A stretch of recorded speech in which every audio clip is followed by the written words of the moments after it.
ओम शांति। आज 17 अप्रैल 2026 के बाबा के अनमोल मधुर महावाक्य सुनेंगे। आज की मुरली से पहले गीत बजा है, हमें उन राहों पर चलना है जहां गिरना और संभलना है।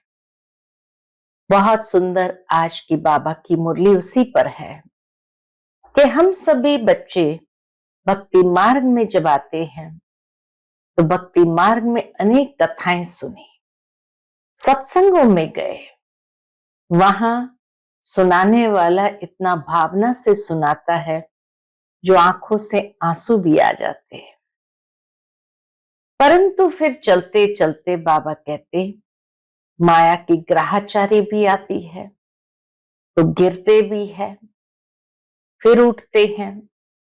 इस ज्ञान मार्ग में भी याद की यात्रा पर चलते हैं, लेकिन चलते चलते कोई ना कोई ग्राहचारी आ जाती है तो गिरते भी है।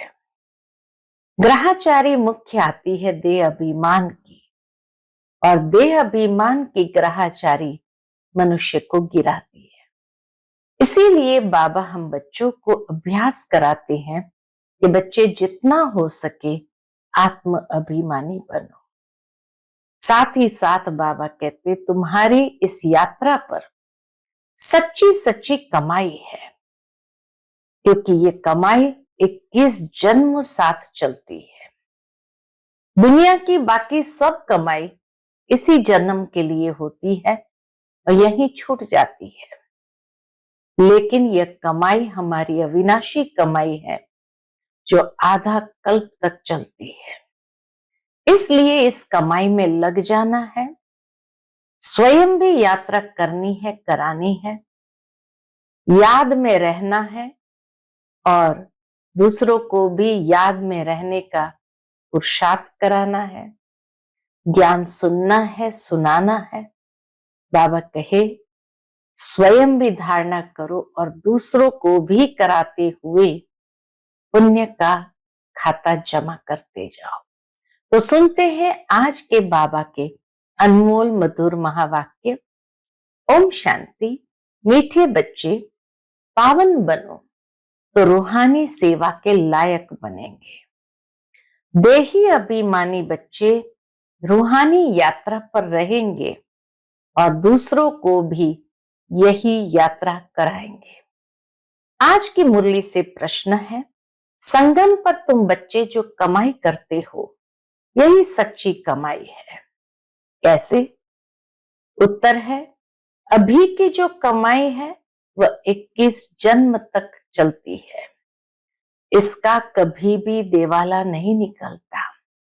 ज्ञान सुनना और सुनाना, याद करना और कराना, यही है सच्ची सच्ची कमाई जो सच्चा सच्चा बाप ही तुम्हें सिखलाता है।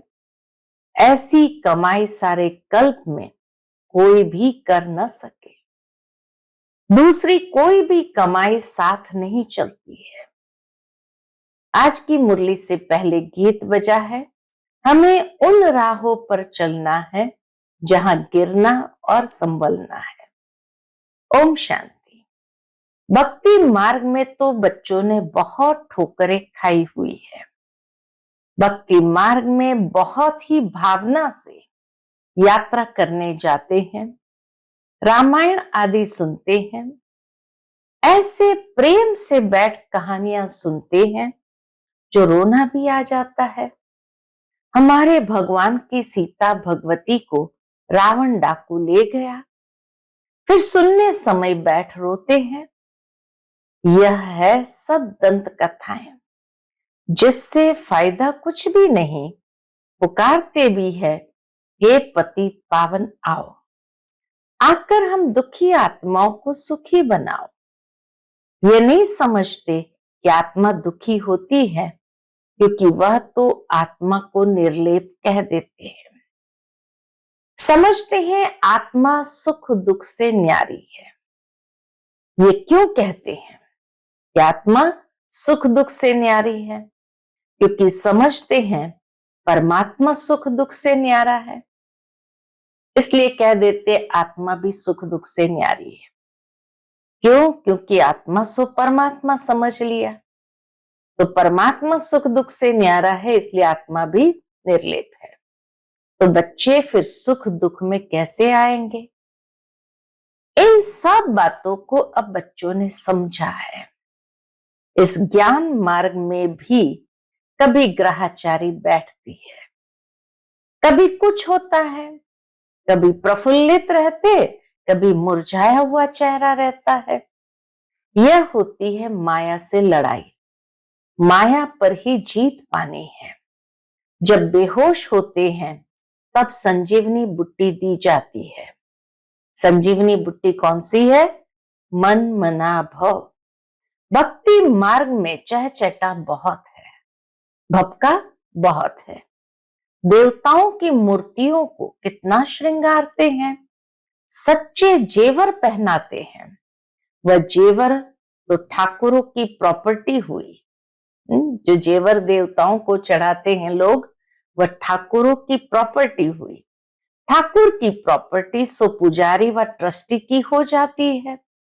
तुम बच्चे जानते हो कि हम चैतन्य में बहुत हीरे जवाहरों से सजे हुए थे। सतयुग में हम प्रैक्टिकल में चैतन्य रूप में बहुत हीरे जवाहरतों से सजे हुए थे। तो जरूर है कि हमारे जड़ चित्र को भी इतना ही श्रृंगारते हैं।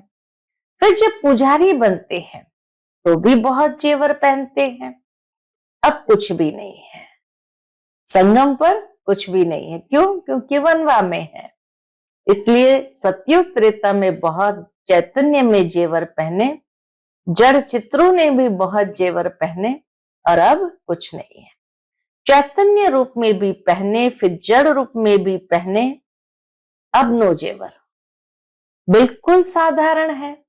बाप कहते मैं साधारण तन में आता हूं, कोई राजाई आदि की ठाठ बाट नहीं है। सन्यासियों के भी बहुत ठाठ बाट होते हैं। अभी तुम समझ गए हो बरोबर सतयुग में कैसे हम आत्माएं पवित्र थी, शरीर भी हमारे पवित्र थे, उनका श्रृंगार भी बहुत अच्छा रहता है। कोई खूबसूरत होते हैं तो उनको श्रृंगार का भी शौक रहता है। दुनिया के अंदर मनुष्य कोई खूबसूरत होता है तो उनको भी श्रृंगार का बहुत शौक रहता है। तुम भी खूबसूरत थे सतयुग त्रेता में, बहुत सुंदर देवता थे, तो बहुत अच्छे अच्छे जेवर पहनते थे। हीरो के बड़े हार आदि पहनते थे, हीरो के बड़े बड़े हार पहनते थे। यहां हर चीज सांवरी है। देखो गायें भी सांवरी होती गई है। बाबा जब श्रीनाथ द्वारे गया था तो बहुत अच्छी गौएं थी। श्री कृष्ण की गौएं बहुत अच्छी दिखाते हैं। यहां तो देखो कोई कैसी कोई कैसे हैं, क्योंकि कलयुग है। ऐसी गौएं वहां होती नहीं, यहां जैसी गौएं वहां होती नहीं। तुम बच्चे विश्व के मालिक बनते हो, तुम्हारी सजावट भी वहां ऐसी सुंदर रहती है। विचार करो, गौएं तो जरूर होनी चाहिए। वहां के गौओं का गोबर भी कैसा होता होगा, कितनी ताकत होगी। जमीन को खाद चाहिए ना, खाद डाली जाती है तो अच्छा अनाज पैदा होता है। वहां सब चीजें अच्छी ताकत वाली होती है। यहां तो कोई चीज में ताकत नहीं, हर एक चीज बिल्कुल ही पावरलेस हो गई है, ताकत विहीन हो गई है। बच्चियां सूक्ष्म वतन में जाती थी, कितने अच्छे अच्छे बड़े फल खाती थी, शुभी रस आदि पीती थी। ये सब साक्षात्कार कराते थे। माली वहां कैसे फल आदि काट कर देते हैं। सूक्ष्म वतन में तो फल आदि हो न सके, ये साक्षात्कार होता है। वैकुंठ तो फिर भी यहां होगा ना। मनुष्य समझते हैं वैकुंठ कोई ऊपर में है। वैकुंठ न सूक्ष्म वतन में न मूल वतन में होता है, यहां ही होता है। यहाँ जो बच्चियां साक्षात्कार करती है वह फिर इन आंखों से देखेंगे, प्रैक्टिकल में इन आंखों से देखेंगे। जैसे पोजीशन ऐसी सामग्री भी रहती है, जैसा जैसा पोजीशन सतयुग में, तो जैसी पोजीशन ऐसी सामग्री भी रहती है। राजाओं के महल देखो कैसे अच्छे अच्छे होते हैं। जयपुर में बहुत अच्छे अच्छे महल बने हुए हैं। सिर्फ महल देखने के लिए मनुष्य जाते हैं, तो भी टिकट रहती है, खास वो महल देखने के लिए रखते हैं। खुद फिर और महलों में रहते हैं, राजाएं खुद फिर और महलों में रहते हैं। सो भी अभी कलयुग में यह है ही पतित दुनिया। कोई अपने को पतित समझते थोड़ी है। तुम अभी समझते हो हम तो पतित थे, कोई काम के नहीं थे, फिर हम गोरा बनेंगे, वह दुनिया ही फर्स्ट क्लास होगी। यहां भल अमेरिका आदि में फर्स्ट क्लास महल है, परंतु वहां की भेंट में ये तो कुछ नहीं है, क्योंकि यह तो अल्पकाल का सुख देने वाला है। वहां तो फर्स्ट क्लास महल होते हैं, फर्स्ट क्लास गौवें होती है, वहां ग्वाले भी होते हैं। श्री कृष्ण को ग्वाला कहते हैं ना। यहाँ जो गौओं को संभालने वाले हैं वह कहते हैं हम गुजर है, यानी ग्वाले है, श्री कृष्ण के वंशावली है। वास्तव में श्री कृष्ण के वंशावली नहीं कहेंगे, श्री कृष्ण की राजधानी के कहेंगे। उनकी वंशावली के नहीं कहेंगे, उनकी राजधानी के कहेंगे। शाहूकारों के पास गौवें होंगी तो गुजर संभालने वाले भी होंगे। ये गुजर नाम सतयुग का है, ये गुजर नाम ग्वाले का सतयुग का है। कल की तो बात है, कल हम आदि सनातन देवी देवता धर्म के थे, फिर पतित बने हैं तो अपने को हिंदू कहला देते हैं। पूछो तुम आदि सनातन देवी देवता धर्म के हो व हिंदू धर्म के हो?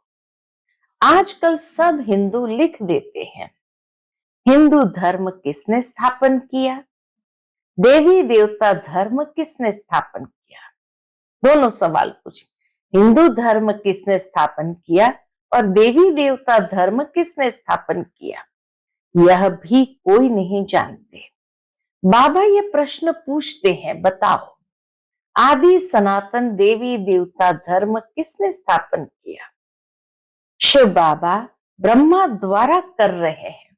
इस वक्त शिव बाबा ब्रह्मा द्वारा आदि सनातन देवी देवता धर्म की स्थापना कर रहे हैं। राम व शिव बाबा की श्रीमत पर आदि सनातन देवी देवता धर्म स्थापन हुआ। फिर रावण राज्य होता है, विकारों में जाते हैं, भक्ति मार्ग शुरू हो जाता है, तब हिंदू कहलाने लगते हैं। अभी अपने को कोई देवता कह न सके। रावण ने विशस बनाया है, बाप आकर वाइसलेस बनाते हैं। तुम ईश्वरीय मत से देवता बनते हो, बाप ही आकर तुम ब्राह्मणों को देवता बनाते हैं। सीढ़ी कैसे उतरते हैं यह तुम बच्चों की बुद्धि में नंबरवार बैठता है। तुम जानते हो और सभी मनुष्य आसुरी मत पर चल रहे हैं और तुम ईश्वरीय मत पर चल रहे हो। रावण की मत से सीढ़ी उतरते आए हो।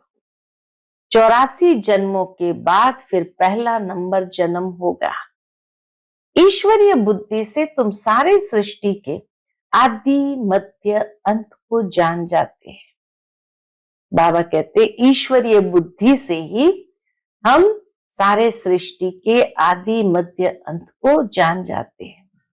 यह तुम्हारा जीवन बहुत अमूल्य है, इनकी बहादुरी है, इस अमूल्य जीवन की बहादुरी है। जबकि बाप आकर हमको इतना पावन बनाते, हम रूहानी सेवा के लायक बनते हैं। वह है जिस्मानी सोशल वर्कर जो देह अभिमान में रहते हैं। तुम देही अभिमानी हो, वो तो देह अभिमान में रहते, हम देही अभिमानी है। आत्माओं को रूहानी यात्रा पर ले जाते हैं। बाप समझाते हैं, तुम सतो प्रधान थे, अभी तमो प्रधान बने हो। सतो प्रधान को पावन, तमो प्रधान को पतित कहा जाता है। आत्मा में ही खाद पड़ी है, आत्मा को ही सतो प्रधान बनना है। जितना याद में रहेंगे उतना पवित्र बनेंगे, नहीं तो कम पवित्र बनेंगे। पापों का बोझा सिर पर रह जाएगा। बाबा कहते, पापों का बोझा सिर पर रह जाएगा। आत्माएं तो सब पवित्र होती है, फिर हर एक का पाठ अलग है। आत्माएं सभी पवित्र होती है, फिर परमधाम के बाद हर एक का पाठ अलग है। सबका एक जैसा पाठ हो न सके।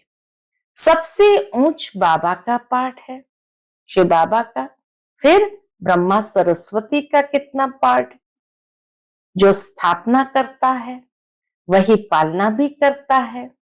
बड़ा पाठ उनका है, ब्रह्मा सरस्वती का बड़ा पाठ है। पहले है शिव बाबा, फिर है ब्रह्मा सरस्वती जो पुनर्जन्म में आते हैं। शंकर तो सिर्फ सूक्ष्म रूप धारण करते हैं। ऐसे नहीं कि शंकर कोई शरीर का लोन लेते हैं। श्री कृष्ण को अपना शरीर है, यहां सिर्फ शिव बाबा शरीर का लोन लेते हैं और कोई लोन नहीं लेता है। पतित शरीर पतित दुनिया में आकर सेवा करते हैं। शिव बाबा ही लोन लेते शरीर का और पतित शरीर पतित दुनिया में आकर वही सेवा करते हैं। मुक्ति जीवन मुक्ति में ले जाने की, पहले मुक्ति में जाना पड़े। नॉलेजफुल एक ही बाप पतित पावन है, उनको ही कहते हैं शिव बाबा। नॉलेजफुल पतित पावन एक बाप है, उनको ही कहते हैं शिव बाबा। शंकर को बाबा कहते शोभता नहीं है। शिव बाबा अक्षर बहुत मीठा है। शिव के ऊपर कोई अक चढ़ाते हैं, कोई क्या चढ़ाते हैं, कोई दूध भी चढ़ाते हैं। बाप बच्चों को अनेक प्रकार की समझाने देते रहते हैं। बच्चों के लिए समझाया जाता सारा मदार योग पर है। योग से ही विकर्म विनाश होंगे। योग वाले को ज्ञान की धारणा भी अच्छी होगी। जो योग युक्त होगा उसको ज्ञान की धारणा भी अच्छी होगी। अपनी धारणा में चलते रहेंगे, क्योंकि फिर सुनाना भी पड़ता है। यह है नई बात। भगवान ने जिन्हों को डायरेक्ट सुनाया उन्होंने ही सुना, फिर तो यह ज्ञान रहता ही नहीं, प्रायलोक हो जाता है। अभी बाप तुमको जो सुनाते हैं वह अभी तुम सुनते हो। धारणा होती है, फिर तो प्रारब्ध का पाठ बजाना होता है। ज्ञान सुनना सुनाना अभी होता है। सतयुग में ये पाठ नहीं होगा, वहां तो है ही प्रारब्ध का पाठ। मनुष्य बैरिस्ट्री पढ़ते हैं, फिर बैरिस्टर बन कमाते हैं। ये कितनी बड़ी कमाई है, इनको दुनिया वाले नहीं जानते। इतनी ऊंची कमाई को दुनिया वाले नहीं जानते, तुम जानते हो। सच्चा बाबा हमको सच्ची कमाई करा रहे हैं। इनका कभी देवाला निकल न सके, ऐसी सच्ची कमाई है, आंतरिक कमाई है, तो देवाला कैसे निकल सकेगा। अभी तुम सच की कमाई करते हो, वह फिर 21 जन्म साथ रहती है। वह कमाई साथ नहीं रहती। दुनिया में जो कमाई होती है वो साथ नहीं देती, यह साथ देने वाली है। यह कमाई साथ देने वाली है, तो ऐसी कमाई को साथ देना चाहिए। यह बातें तुम्हारे सिवाय और कोई की बुद्धि में नहीं है। तुम्हारे में भी घड़ी घड़ी कोई भूल जाते हैं। बाप और वर्षे को भूलना नहीं चाहिए। बस बात एक ही है, बाप को याद करो जिस बाप से 21 जन्म का वर्षा मिलता है। 21 जन्म निरोगी काया रहती है, बुढ़ापे तक अकाले मृत्यु नहीं होती। बुढ़ापे तक अकाले मृत्यु नहीं होती। कहाँ? सतयुग त्रेता में। बच्चों को कितनी खुशी होनी चाहिए। बाप की याद है मुख्य, इसमें ही माया विघ्न डालती है, तूफान लाती है। अनेक प्रकार के तूफान आते हैं। तुम कहेंगे बाप को याद करूं, परंतु कर नहीं सकेंगे। याद में ही बहुत फेल होते हैं। योग की बहुतों में कमी है। जितना हो सके योग में मजबूत होना चाहिए। बाकी बीज और झाड़ का ज्ञान कोई बड़ी बात नहीं है। ज्ञान समझना कोई बड़ी बात नहीं है। मुख्य बात है याद की। बाप कहते मुझे याद करो। मुझे याद करने से, मुझे जानने से तुम सब कुछ जान जाएंगे। याद में ही सब कुछ भरा हुआ है। स्वीट बाबा, शिव बाबा को याद करना है। ऊंच ते ऊंच है भगवान, श्रेष्ठ ते श्रेष्ठ वह है। ऊंचे से ऊंच वर्षा देते हैं। सर्वश्रेष्ठ परमात्मा है, वह आकर के हमें ऊंचे ते ऊंचा वर्षा देते हैं। 21 जन्मों के लिए सदा सुखी अमर बनाते हैं। तुम अमरपुरी का मालिक बनते हो, तो ऐसे बाप को बहुत याद करना चाहिए। बाप को याद नहीं करेंगे तो और सब कुछ याद आ जाएगा। अगर बाप को याद नहीं किया तो बाकी बातें याद आ जाएगी। अच्छा, मीठे मीठे सिक्किलदे बच्चों प्रति माता पिता बाप दादा का याद प्यार और गुड मॉर्निंग। रूहानी बाप की रूहानी बच्चों को नमस्ते। हम सब रूहानी बच्चों की रूहानी माता पिता बाप दादा को याद प्यार, गुड मॉर्निंग और नमस्ते। नमस्ते, शुक्रिया बाबा। आज की मुरली से धारणा के लिए मुख्य सार है। पहली पॉइंट, ये ईश्वरीय जीवन बहुत बहुत अमूल्य है। इस जीवन में आत्मा और शरीर दोनों को पावन बनाना है। रूहानी यात्रा में रहकर दूसरों को यही यात्रा सिखलानी है। दूसरी पॉइंट, जितना हो सके सच की कमाई में लग जाना है। निरोगी बनने के लिए याद में मजबूत होना है। आज का बाप दादा का मधुर वरदान हम बच्चों के प्रति है। शरीर को ईश्वरीय सेवा के लिए अमानत समझकर कार्य में लगाने वाले नष्टो मोहा भव। शरीर को ईश्वरीय सेवा के लिए अमानत समझकर कार्य में लगाने वाले नष्टो मोहा भव।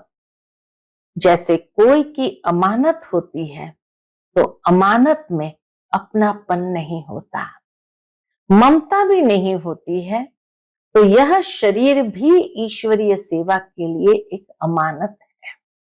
यह अमानत रूहानी बाप ने दी है तो जरूर रूहानी बाप की याद रहेगी। अमानत समझने से रूहानियत आएंगी। अपनेपन की ममता नहीं रहेगी। यही सहज उपाय है निरंतर योगी नष्टो मोहा बनने का। तो अब रूहानियत की स्थिति को प्रत्यक्ष करो। अब रूहानियत की स्थिति को प्रत्यक्ष करो। आज का स्लोगन है, वानप्रस्थ स्थिति में जाना है तो दृष्टि वृत्ति में भी पवित्रता को अंडरलाइन करो। वानप्रस्थ स्थिति में जाना है तो दृष्टि वृत्ति में भी पवित्रता को अंडरलाइन करो। आज का व्यक्त इशारा है, महान बनने के लिए मधुरता और नम्रता का गुण धारण करो।